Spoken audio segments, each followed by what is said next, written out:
Assalamualaikum warahmatullahi wabarakatuh. Kenalkan, nama saya David Odi Andriantono dari kelas 3D4 Elektronika B dengan NRP 21226036.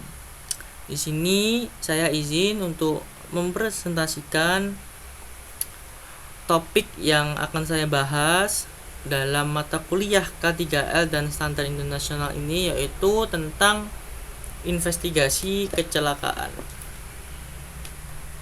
Oke, apa itu investigasi?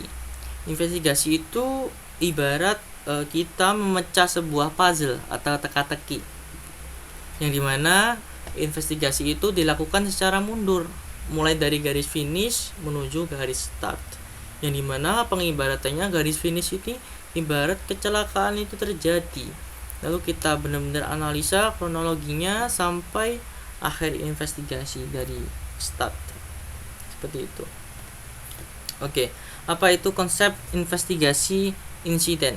Jadi investigasi insiden ini adalah program pencegahan kecelakaan yang dilakukan dengan menyelidiki suatu kejadian atau insiden yang telah menyebabkan loss atau berpotensi menyebabkan loss. Loss itu cedera, dengan tujuan untuk mengetahui apa yang tidak berjalan sesuai prosedur yang telah menjadi penyebab terjadinya kejadian tersebut, sehingga bisa dilakukan tindakan pencegahan agar kejadian serupa tidak terulang lagi di waktu yang akan datang.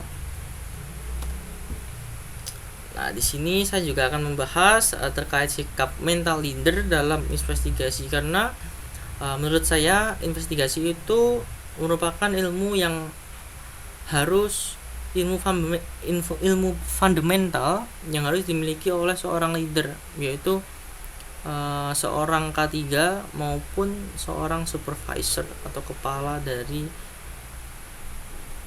bagian itu di dalam pekerjaan, yang dimana ada 4 bagian, yaitu ada care, yaitu peduli mencegah terulangnya kembali kecelakaan, disiplin, semua tahapan di investigasi diikuti, konsisten, mengungkap fakta, tidak takut capek, dan tidak tergoda konsekuensi dari fakta yang diduga. Habis itu ada fair, adil, lurus, mencari apa yang salah, bukan siapa yang salah, bersih dari praduga bersalah, tetap bersikap netral, bersih dari kepentingan pribadi. Habis itu close the loop atau tuntas. Jadi investigasi ini harus dilakukan sampai tuntas.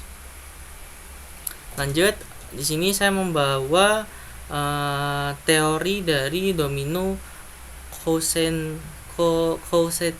model, yang dimana teori sebab akibat kecelakaan yang dimana bisa terjadi dari 4 hal, yaitu ada kelemahan sistem kontrol. Ini bisa terjadi karena tidak kesesuaian sistem standar pemenuhan.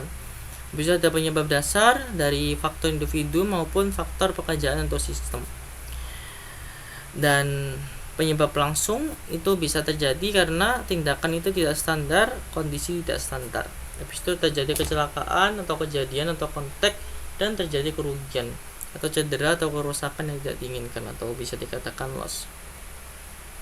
Jenis kontaknya terpukul atau tertimpa oleh, terbentur pada, tersentuh oleh, menyentuh, terjepit pada, terjepit di antara, jatuh pada permukaan yang sama, jatuh dari ketinggian, menforsir tenaga, dan terpapar oleh apa, dan sebagainya, masih banyak lah.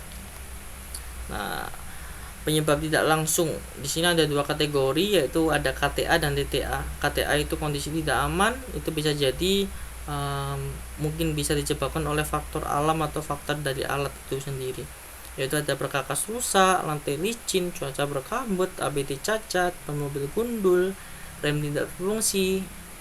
Habis itu untuk tindakan tidak amannya bisa disebabkan oleh human atau dari sumber daya manusia itu, yaitu yang dimana mengoperasikan alat tanpa lisensi, kegagalan dalam penyelamatan, rusak peralatan keselamatan, penggunaan alat yang rusak, penggunaan alat secara tidak benar.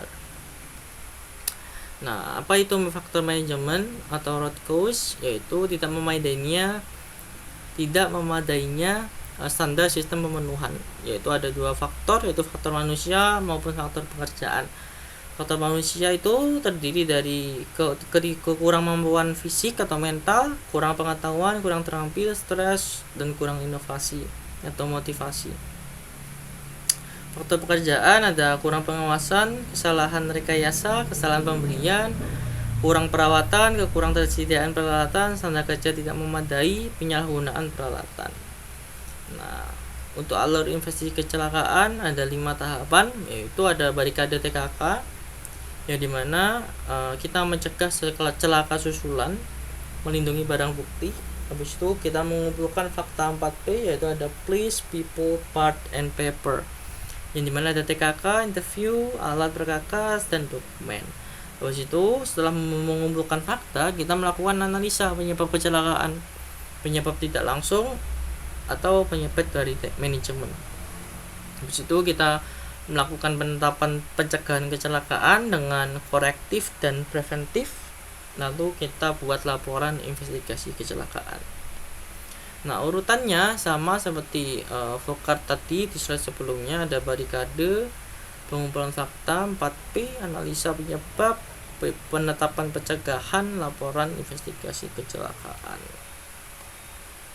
Nah, untuk penyusunan kronologi kejadiannya, kita harus menyusun kronologi itu dari awal sampai terjadinya kecelakaan. Kita catat secara waktu untuk kronologinya lengkap, tidak ada yang bolong, jadi harus runtut, tidak ada yang terlewat. Kalau masih ada yang terlewat, itu kita harus melakukan pencarian data lagi. Nah, dalam kasus yang sangat jarang itu bisa dilakukan rekonstruksi.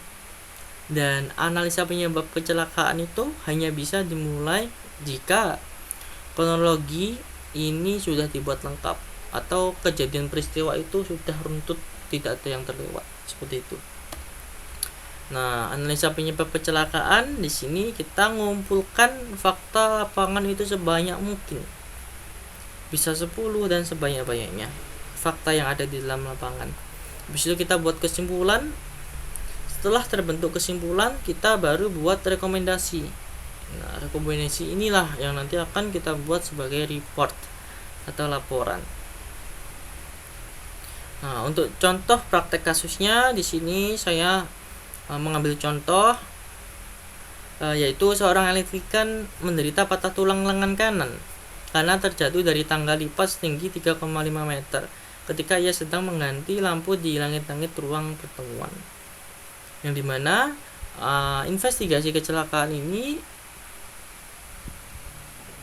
bisa kita lihat dari faktor manajemen, yaitu lack of control. Itu bisa terjadi dari faktor pekerjaan atau faktor pribadi yang kurang kehatian, atau emang tangganya ini mungkin ada rusak.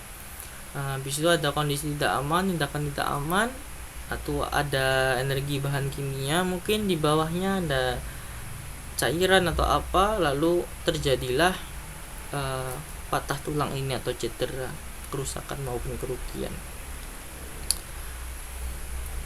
Untuk laporan investigasi itu bisa dibuat mengikuti format di setiap perusahaan.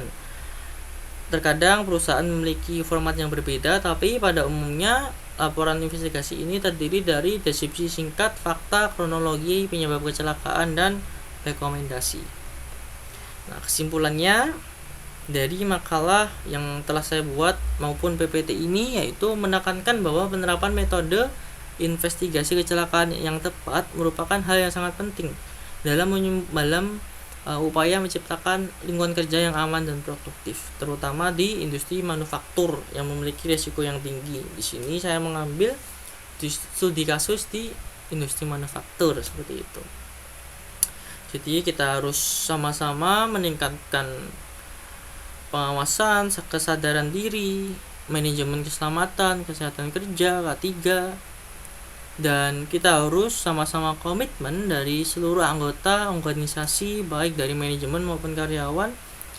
Sangat diperlukan juga karena agar penerapan K3 ini dapat berjalan secara efektif dan sesuai dengan standar internasional seperti ISO 45001. Nah, dengan adanya pendekatan ini perusahaan mampu diharapkan untuk menurunkan angka kecelakaan, meningkatkan keselamatan pekerja, serta memperkuat budaya keselamatan di tempat kerja.